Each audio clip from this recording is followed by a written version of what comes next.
ভিডিওটা ব্লগ আকারে আজকে আপলোড করলেও এই ভিডিওগুলো ছিল আমার অনেক আগের। এই ব্লগটায় কি কি করেছি, আমি কত সুন্দরভাবে দিনটা কাটিয়েছিলাম সম্পূর্ণ থাকছে এই ব্লগে।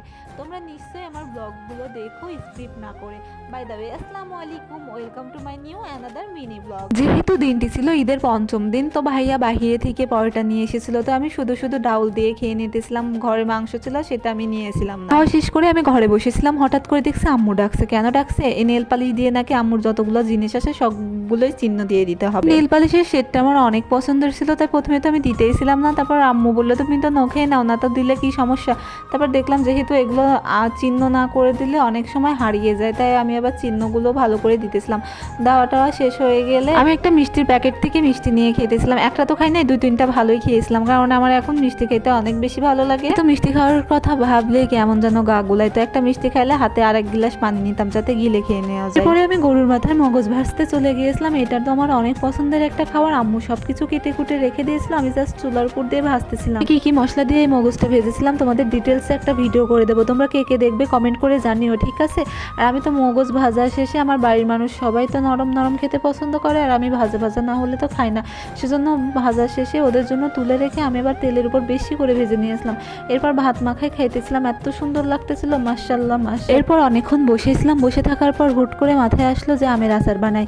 এবার তো আমের আচার বানানোই হয় না, তাই আমি সব কিছু মশলা টশলা দিয়ে যে চুচা শুদ্ধ আমের আচার বানাইছিলাম। এটা কিন্তু আমের সিজনের আম না, এটা 12 মাসি যে আমটা হয় না সবার শেষে পাকে, ওই আমের আচার বানিয়েছিলাম চুচা শুদ্ধ। খেতে তো অনেক সুন্দর হয়েছিল।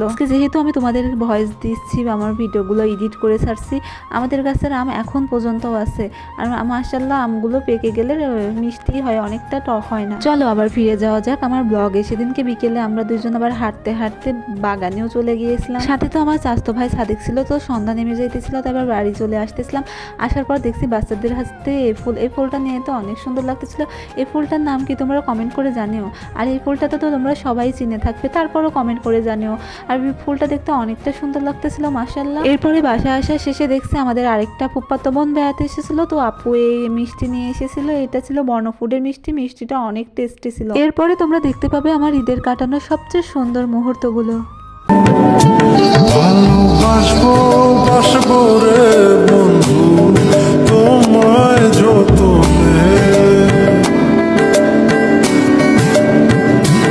আমার মনের ঘরে চাঁদের আলো জুইয়া জুই। হ্যাঁ, এই ক্যাপচারটা তোমাদের মাঝে কেমন লাগলো সবাই কমেন্ট করে জানো। এবং বাড়ি আসার পর দেখছি আম্মু শাক ভাজি করছে, শাক ভাজি তো মাশাআল্লাহ অনেক সুন্দর হয়েছিল।